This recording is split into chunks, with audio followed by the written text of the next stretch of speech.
Praise the Lord. Hallelujah. പ്രിയ സഹോദരങ്ങളെ, ഒരു പുതിയ ആഴ്ച അല്ലേ? വീണ്ടും കുട്ടികളെ ഇന്ന് വീണ്ടും അവരുടെ തിരുഹൃദയ മാസമാണ്. നമ്മളുടെ വണക്കമാസമൊക്കെ പോയാണ് ആവോ, വണക്കമാസമൊക്കെ ചെല്ലിയേക്കണം കേട്ടോ. അല്ലെങ്കിൽ പള്ളിയിലൊക്കെ ചെല്ലുന്നുണ്ടെങ്കിൽ പരമാവധി അതിലൊക്കെ പങ്കെടുക്കാനായിട്ട് സുഹൃത്തുജപം, സൽക്രിയ അതൊക്കെ പങ്കെടുത്ത് പ്രാർത്ഥിക്കാനുള്ളതാണ്.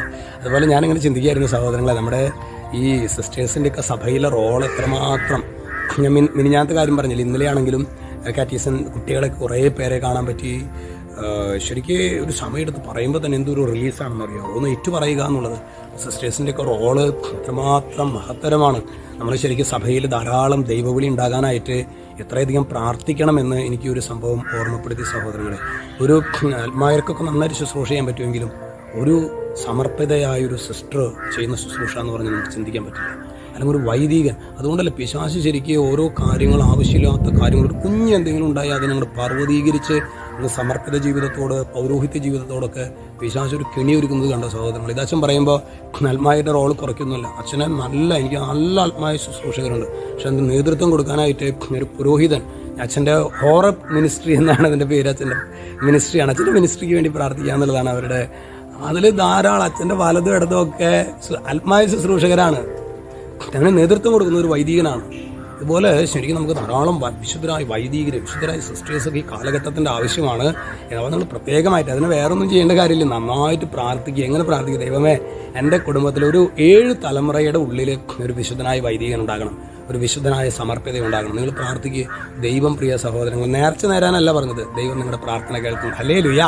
ഇന്ന് കാരണം എന്താ പറയുക സഹോദരങ്ങൾ, ഇന്നത്തെ വചനം ഭയങ്കര വചനമാണ്. ഫിലിപ്പി 2:8 നിങ്ങളുടെ വചനം പറയാണ്, ആകൃതിയിൽ മനുഷ്യനെ പോലെ കാണപ്പെട്ടു, മരണം വരെ, അതേ കുരിശുമരണം വരെ അനുസരണമുള്ളവനായി തന്നെ താഴ്ത്തി.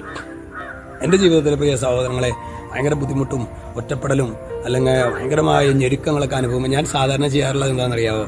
നമ്മളുടെ പാഷൻ ഓഫ് ക്രൈസ്റ്റിലെ ആ അവസാനത്തെ കുരിശുമരണത്തിൻ്റെ സീൻ, നമ്മളുടെ എൻ ജീവനേ യൂട്യൂബിലത് വേണ്ടത് ഞാൻ ശരിക്കും ആ പാഷൻ ഓഫ് ക്രൈസ്റ്റിൻ്റെ ആ ഭാഗം അത് കണ്ട് പ്രാർത്ഥിക്കുമ്പോൾ തന്നെ ഞാൻ നേരിടുന്ന കുരിശുകളൊന്നും ഈശോട് കുരിശായിട്ട് നോക്കുമ്പോൾ കുരിശെന്ന് പറയാൻ പോലും പറ്റില്ല. നിങ്ങളുടെ ജീവിതത്തിൽ പ്രിയ സഹോദരങ്ങളെ, വലിയ വേദനയിലും ഞെരുക്കത്തിലൂടെയൊക്കെ പോവുകയാണെങ്കിൽ നിങ്ങൾ ആ പാഷൻ ഓഫ് ക്രൈസ്റ്റിൻ്റെ അവസാനത്തെ സീൻ, അത് കിട്ടിയില്ലെങ്കിൽ എൻ ജീവനേക്കാൾ നടിച്ചു കഴിഞ്ഞാൽ യൂട്യൂബിലെ ആ പാഷൻ ഓഫ് ക്രൈസ്റ്റിൻ്റെ അവസാനത്തെ ഭാഗങ്ങളായിട്ട് നിങ്ങൾക്ക് കാണാൻ പറ്റും. ശരിക്കും അതൊന്ന് ഒരു 1-2 തവണ കാണുമ്പോൾ തന്നെ നമുക്ക് എന്തെന്നില്ലാത്തൊരു സമാധാനവും ശാന്തിയും നമുക്ക്, കാരണം നമ്മുടെ യേശു സഹിച്ചതിൻ്റെ 10,000-ൽ ഒരു അംശം പോലും പ്രിയ സഹോദരൻ നമുക്കില്ല. അതുകൊണ്ട് വലിയ പ്രതികൂലത്തിലായിരിക്കുന്നു ഒരു ഈശോയുടെ കുരിശ് മരണത്തെക്കുറിച്ച് ധ്യാനിക്കാനായിട്ടുള്ള ദൈവകൃപ നിങ്ങൾക്ക് ഉണ്ടാകട്ടെ എന്ന് പ്രാർത്ഥിക്കുന്നു. അതുകൊണ്ടാണ് അതിന് ഫുൾ ടൈം 70 mm നിൽക്കാൻ കാരണം എന്താണെങ്കിൽ ചെറിയ വേദനയ്ക്ക് ഉണ്ടാകുമ്പോൾ അപ്പോൾ ഈശോയുടെ കുരിശ് മരണത്തെക്കുറിച്ച് വേറെ ഒന്നിനെ കുറിച്ച് ചിന്തിക്കില്ല, അതിനെക്കുറിച്ച് ചിന്തിക്കുകയും ധ്യാനിക്കുകയും ചെയ്യുമ്പോൾ എന്തെന്നില്ലാത്ത ആ അഭിഷേകം കർത്താവ് തരും.